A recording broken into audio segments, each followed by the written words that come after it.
اللهم لك الحمد أنت قيم السماوات والأرض ومن فيهن، ولك الحمد أنت ملك السماوات والأرض ومن فيهن، ولك الحمد أنت نور السماوات والأرض وما فيهن، ولك الحمد أنت الحق ووعدك الحق ولقاؤك حق وقولك حق والجنة حق والنار حق والنبيون حق ومحمد رسول الله حق والساعة حق. اللهم لك أسلمت وبك آمنت وعليك توكلت وإليك أنابت وبك خاصمت وعليك حاكمت وأنت ربنا وإليك المصير فاغفر لما قدمت وما أخرت وما أسررت وما أعلنت وما أسرفت وما أنت أعلم به مني. أنت المقدم وأنت المؤخر، لا إله إلا أنت، ولا حول ولا قوة إلا بالله. اللهم صل على محمد النبي الأمي وأزواجه أمهات المؤمنين وذريته وأهل بيته كما صليت على إبراهيم وعلى آل إبراهيم وبارك على محمد النبي الأمي وعلى آل محمد وأزواجه وأهل بيته وذريته كما باركت على إبراهيم وعلى آل إبراهيم في العالمين إنك حميد مجيد. آمين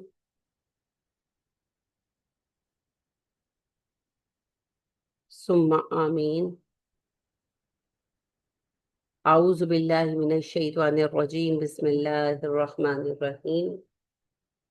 السلام علیکم ورحمۃ اللہ وبرکاتہ. رب اشرح لي صدري ويسر لي امري واحلل عقدة من لساني يفقهوا قولي واجعل لي وزيرا من اهلي رب زدني علما رب زدني علما رب زدني علما. آمین ثم آمین. السلام علیکم ورحمۃ اللہ وبرکاتہ. دوبارہ آپ سب عافیت کے ساتھ ہیں، اور اللہ سے مجھے یہ امید ہے کہ آپ سب بہترین حالت ایمان میں، بہترین حالت صحت میں ہوں گے.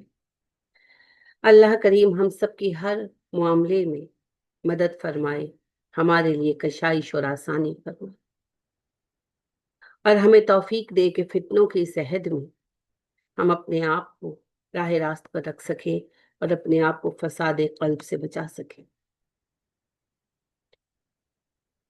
ماشاء اللہ، اللہ کے فضل اور توفیق سے آپ نے کربلا سیریز کا ایک جو کورس ہم نے مرتب کیا تھا وہ پورا کیا.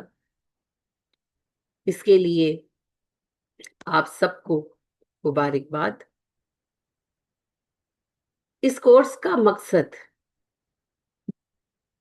آپ کو تاریخ صرف سکھانا نہیں، اگرچہ تاریخ کی بھی بڑی اہمیت ہے، اور تاریخ ہی دراصل ہمیں یہ سکھاتی ہے کہ وہ کون سی غلطیاں ہیں جو زوال کا سبب بنتی ہیں، اور وہ کون سی خوبیاں ہیں جو کمال پر پہنچاتی ہیں کسی قوم کو.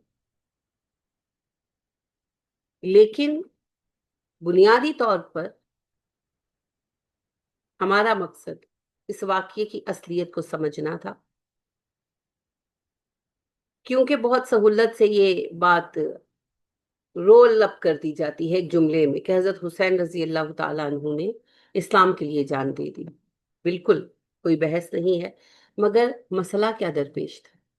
اسلام تو قائم تھا، حکومت تو خود اسلامی حکومت تھی، اور بہت اچھی اسلامی حکومت تھی، حتیٰ کہ بعد ازاں بھی کئی صدیوں تک صحیح شکل میں قائم رہی. تو پھر اصل مسئلہ کیا تھا؟ اصل مسئلے پر بات نہیں کی جاتی، اصل چیز پوائنٹ آؤٹ نہیں کی جاتی، کیونکہ پھر وہ آپ کے اندر وہ سیاسی شعور لائے گی جو اسلامی نظام کے قیام کی بنیاد بنتا ہے۔ وہ سیاسی شعور کیا ہے؟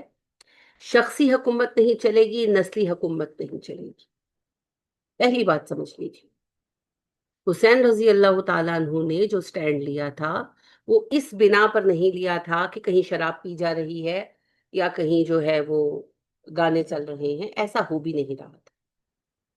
پرسنل لیول پر کوئی کچھ کر رہا ہو وہ اللہ بہتر جانتے ہیں، مگر کولیکٹیو لیول پر کچھ نہیں ہو رہا تھا ایسا۔ تو حسین رضی اللہ تعالیٰ عنہ کا پوائنٹ آف کانفلکٹ کیا تھا؟ یہی تھا کہ اسلام کسی کی میراث نہیں ہے، نہ اسلامی حکومت کسی کی میراث ہے، اور حکومت کبھی بھی کسی کی میراث نہیں ہوتی کہ باپ کے بعد بیٹے کو مل جائے۔ حکومت ایک ذمہ داری کا نام ہے، حکومت کا چلانا ایک عہدہ ہے۔ آپ اسے خلیفہ کہیں، آپ اسے صدر کہیں، وزیر اعظم کہیں، کچھ بھی کہیں، وہ ایک عہدہ ہے، اور اس عہدے کے لیے قابلیت، لیاقت شرط ہے، نسل نہیں۔ بیٹا باپ کی ملکیت کا وارث ہوتا ہے، اور حکومت کسی کی ملکیت نہیں ہوتی سوائے اللہ کی۔ اور جو بھی آتا ہے گورنمنٹ میں وہ صرف ایک ریپریزنٹیٹیو ہوتا ہے، نمائندہ ہوتا ہے اللہ کریم کا، اسی لیے اسے خلیفہ کہتے ہیں اسلام کی ٹرم، اور اس کا کام اسلام کے نظام کا نفاذ ہے۔ اب اگر وہ اسلام کے نظام کا نفاذ بھی کر رہا ہے مگر وہ اللیگلی آیا ہے تو یہ بات درست نہیں مانی جائے۔ اب یہ چیز حاکموں کو پسند نہیں آتی، کیونکہ زیادہ تر حاکم بزور آئے ہیں، یا پہلے طاقت کے ذریعے آتے تھے، اب کرپشن کے ذریعے آتے، تو یہ مقصد نہ سمجھنا چاہتے نہ سمجھانا چاہتے۔ سعودی گورنمنٹ بھی اس موضوع پر بات نہیں کرنے دیتی، کیونکہ وہ بھی تو بادشاہت ہے نا، وہ بھی تو بزور بیٹھے ہیں، خاندانی نسل چل رہی ہے، ایک کے بعد ایک، ایک کے بعد ایک، اہل ہے نہ اہل ہے، کوئی اس بات پر آواز نہیں اٹھا سکتا۔ یہ مسکنسیپشن اگر اس وقت حضرت حسین رضی اللہ تعالی عنہ کے ساتھ مسلمان کھڑے ہوتے، قربانی تو دینی پڑتی جان کی، مگر ہم نااہل حکمرانوں کی اس مصیبت سے چھٹکارا پا جاتے جس میں آج پوری امت مسلمہ پھنسی ہوئی۔ اس وقت پوری امت مسلمہ کا مسئلہ کیا ہے؟ نااہل حکمران، وہ لیاقت ہی نہیں ہے ان کے اندر کہ آج کے جو مسائل ہیں وہ ان کو سمجھ ہی سکے۔ فیس کرنا تو نیکسٹ سٹیپ ہے نا، پہلے تو سمجھنا ہے، سمجھ سکے۔ اور یہ صرف پاکستان کا مسئلہ نہیں ہے، یہ پوری عالم اسلام کا مسئلہ ہے کہ جو کرنٹ ایشوز ہیں، کرنٹ افیئرز ہیں، انٹرنیشنل افیئرز ہیں، ان کو سمجھنے کی طاقت نہیں ہے، وہ سیاسی تدبر ہی نہیں ہے، وہ سیاسی فہم ہی نہیں ہے ان کے اندر۔ تو سمجھ نہیں سکتے تو حل تو بڑی آگے کی بات ہے۔ جو سمجھ سکتے ہیں، سمجھتے ہیں، وہ کارنر ہے، کارنر کر دیا گیا ہے انہیں، ان کی کوئی حیثیت نہیں۔ تو اسی چیز کو فورس ہی کر رہے تھے سیدنا حسین رضی اللہ تعالی عنہ، کہ اگر آج یہ ایسی ایک بادشاہت قائم ہوئی تو مستقبل میں بات بہت بڑی خرابی تک جائے گی۔ جو ہم جھیل رہے ہیں نا اس کو فورس ہی کر رہے تھے سیدنا حسین رضی اللہ تعالی، اس لیے کھڑے ہوئے تھے۔ مگر بدقسمتی سے لوگوں نے اس معاملے کی اہمیت کو جانا نہیں، سمجھا نہیں، اور حسین رضی اللہ تعالیٰ عنہ کو تنہا چھوڑا، اور پھر وہ تکلیف دہ حادثہ پیش آیا، وہ اندوہناک واقعہ پیش آیا جو ہمارے دلوں کا زخم ہے اور سدا رہے۔ غم حسین کون بھول سکتا ہے؟ جب تک دنیا میں ایک بھی مسلمان موجود ہے حسین رضی اللہ تعالیٰ عنہ کا نام، ان کا کام اور ان کا غم سب زندہ رہے۔ ہزاروں کروڑوں برکتیں ہوں حضرت حسین رضی اللہ تعالیٰ عنہ اور ان کے تمام خاندان پر۔ دوسری اہم بات یہاں پر جو سمجھنے کی ہے، بہت اہم ہے، مشکل بہت ہے مگر اہم بھی بہت ہے۔ حسین رضی اللہ تعالیٰ عنہ نے ہمارے سامنے بہت بڑا عزم کا نشان قائم کر دیا۔ ہمارے لیے راستہ کھول دیا. آسان نہیں ہے یہ راستہ، شہادت کا راستہ ہے. شہادت نرم و گرم بستروں پہ تو نہیں ملے گی. حضرت حسین رضی اللہ تعالیٰ عنہ کے پاس یہ آپشن بالکل موجود تھا. حسین رضی اللہ تعالیٰ عنہ چاہتے تو بیعت کر لیتے، اور یہ بالکل عذر تھا کہ جان بچانے کے لیے میں نے بیعت کی، اور یہ قیامت کے دن کے لیے بھی کافی تھا. یعنی اللہ نے خود اجازت دی ہے کہ اگر کسی کو جان کا سنجیدہ خطرہ ہو تو وہ اپنا ایمان چھپا سکتا ہے. تو حسین رضی اللہ تعالی عنہ اگر بیعت کر لیتے تو جبری بیعت ہونے کی وجہ سے ان پر کوئی اللہ کی طرف سے پکڑ نہیں تھی. لیکن انہوں نے ایسا نہیں کیا. اچھا، وہ ایک اور کام بھی کر سکتے تھے، وہ بیعت کر لیتے اور پھر جب نکل جاتے وہاں سے، تو چونکہ جبری بیعت ہے تو اس کی کوئی ایسی ذمہ داری نہیں ہے. جب ان کے اختیار کی حد سے نکل جاتے تو چھوڑ دیتے، توڑ دیتے بیعت، اعلان کرتے کہ بھئی جبرن دی گئی تھی، میں نے تو صرف جان بچانے کے لیے اپنی اور اپنے اہل خانہ کی حامی بھری تھی. ناؤ آئی ایم کوئٹنگ دس بیعت، آئی ایم بریکنگ اٹ. لیکن ایسا بھی نہیں کیا. اب جانتے ہیں کیوں؟ تاکہ ہم لوگ کوئی ایکسکیوز نہ بنا سکے. حسین رضی اللہ تعالیٰ عنہ حضرت علی کے صاحبزادے تھے. حضرت فاطمہ رضی اللہ تعالیٰ عنہ ان کی ماں، اور نبی کریم صلی اللہ علیہ وسلم نانا. نبی کی جینز تھی ان میں. ان کی فراست، ان کا علم، ان کی عقل کیسی ہوگی. اور پھر انہوں نے شروع سے سر اٹھایا تو اپنے ابا کے معاملات کو دیکھتے آ رہے تھے. تو سیاسی فہم جتنا ان میں تھا، کیا ہوگا کسی میں. اپنے بھائی کے معاملات کو بھی دیکھا. کیا وہ نہیں جانتے تھے کہ یہ جو جنگ ہے اس کا نتیجہ میرے اور میرے اہل خانہ اور میرے جانثاروں کی موت کی صورت میں، اور پیچھے تنہا رہ جائیں گی عورتیں اور بچے. جانتے تھے، سب جانتے تھے. لیکن انہوں نے عزیمت کی راہ کو چنا، انہوں نے شہادت کی راہ کو چنا. یہ راستہ آسان نہیں. میں آپ سے پہلے بھی بارہا کہہ چکی کہ جو مقصد ہے ہمارا وہ آسان نہیں. یہ مقصد ہمارا فریضہ ہے، اور فریضہ کبھی آسان نہیں، ہمیشہ مشکل ہوتا ہے. اسی لیے اولو العزم لوگ اس کو نبھا سکتے ہیں. ہر بندے کی بس کی بات تھوڑی ہے. اپنا فریضہ ادا کریں. کامیابی مل گئی تو الحمدللہ، اور شہادت مل گئی تو ثم الحمدللہ. ہمارے لیے تو دونوں طرف کامیابی ہے، مگر کمپرومائز نہ کریں. کیونکہ کمپرومائز جب اچھے لوگ کرنے لگتے ہیں تو اس کے نتیجے میں پھر برائی پنپنے لگتی ہے. اور پھر وہ لیول آتا ہے جو آج ہم فیس کر رہے ہیں، کہ برائی کو برائی سمجھنا چھوڑ دیا ہے لوگوں نے. کرپشن کو کرپشن ہی نہیں سمجھتے، یعنی کہ میٹر ہی نہیں کرتا لوگوں کے لیے. ظلم کو لوگ ویلیو ہی نہیں کرتے. ظالم ہے تو کیا ہوا، یہ تو ایسے ہی ہوتے ہیں، سیاستدان تو ایسے ہی ہوتے. کانسیپٹ بن گیا ہے. تو حسین رضی اللہ تعالی عنہ نے یہی ہمارے سامنے مثال، یہی مثال کہ اگر اللہ سبحانہ و تعالی آپ کو فریضے کے لیے منتخب کرے اور پھر آپ کے سامنے وہ مرحلہ آ جائے کہ یا ایمان بچا لو تو یا جان بچا لو، تو پھر جان کی قربانی دو. وہ تو ایک دن جانی ہی.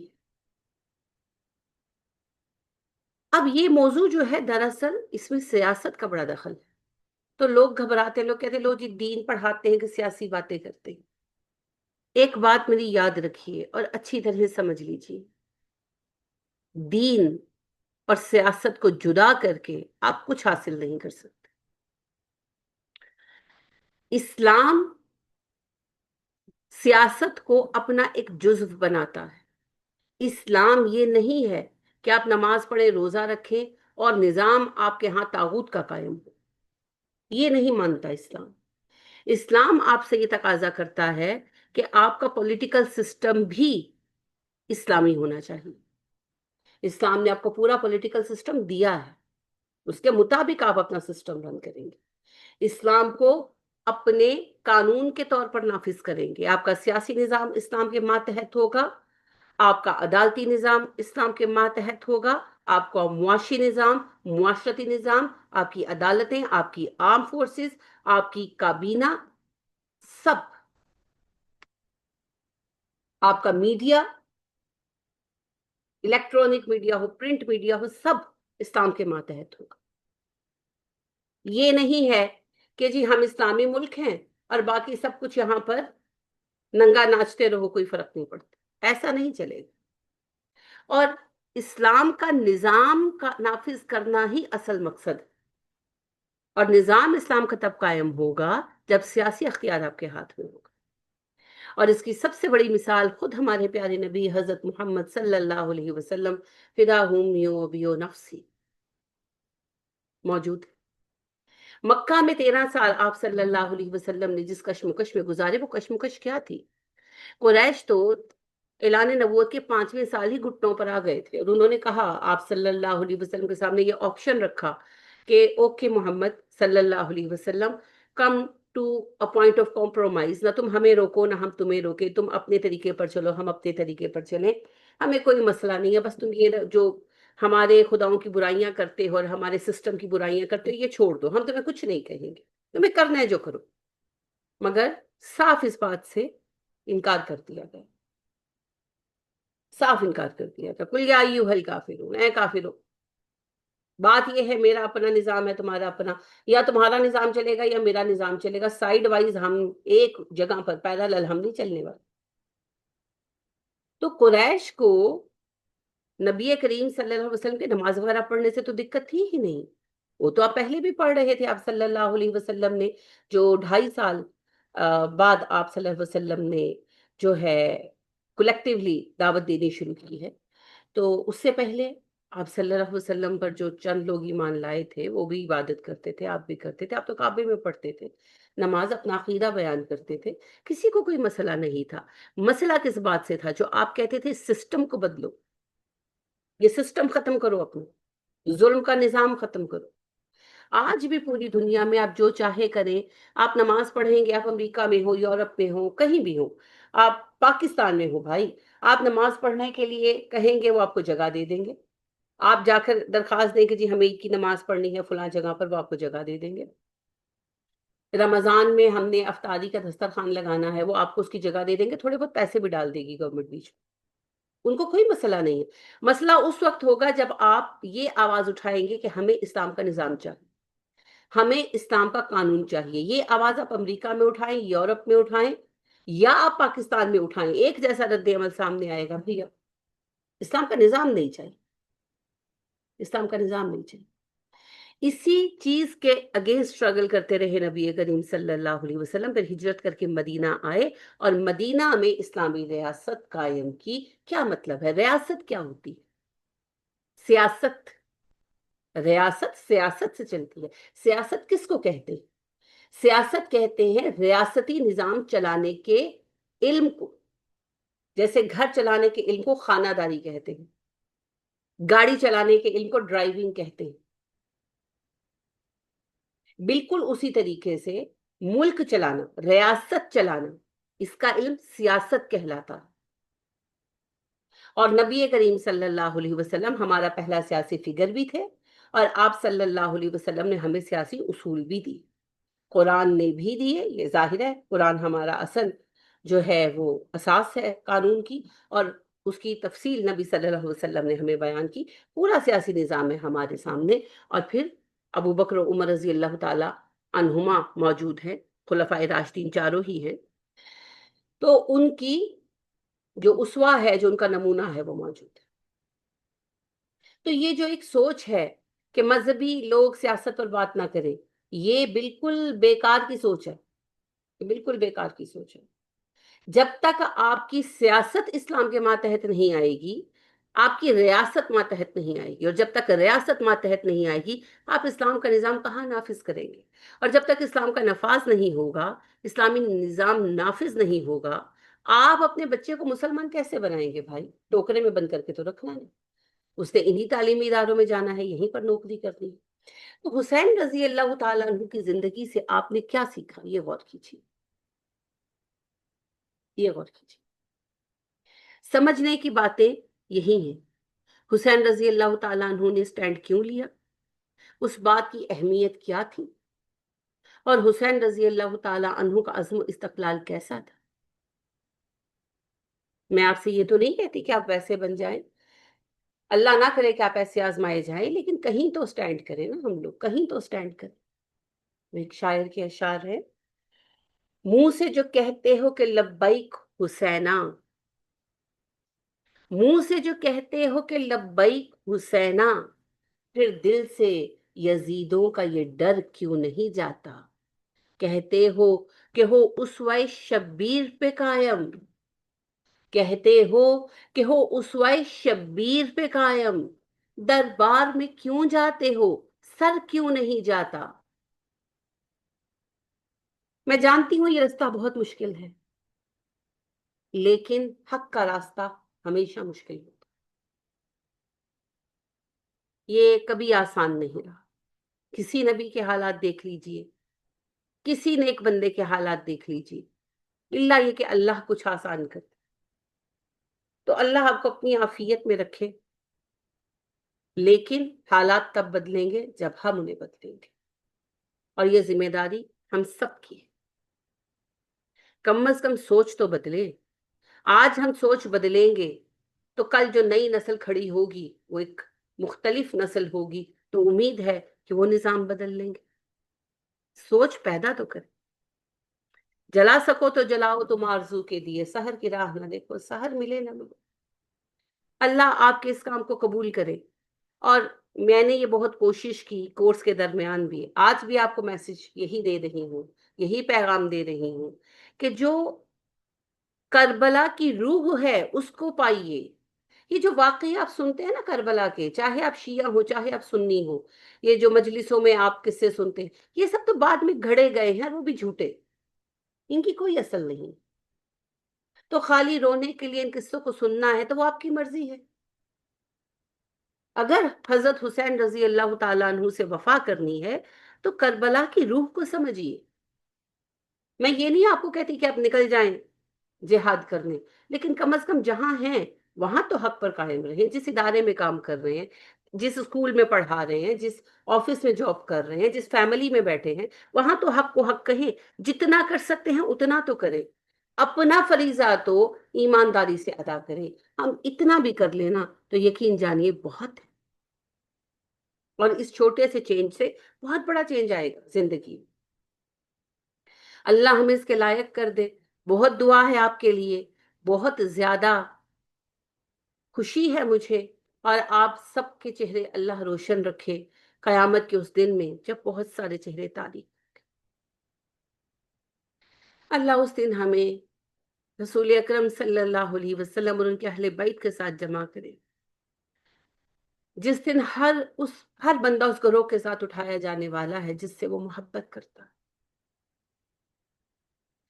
اللہ آپ کے دل کو اس دن زندہ رکھے جس دن دل مردہ ہو جائیں گے۔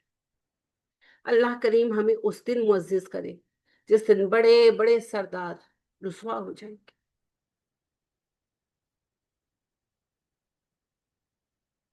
اللہ ہم سب کو وہ کامیابی عطا کرے جو ابدی کامیابی ہے، حشر کے دن کی کامیابی۔ ہمیشہ یاد رکھیے گا آپ میری زندگی کا اٹوٹ حصہ ہیں، آپ میری دعاؤں کا حصہ ہیں، میری ہر دعا میں پہلے آپ ہیں۔ اللہ ہمیں دنیا اور آخرت میں ہر خیر میں ساتھ رکھے۔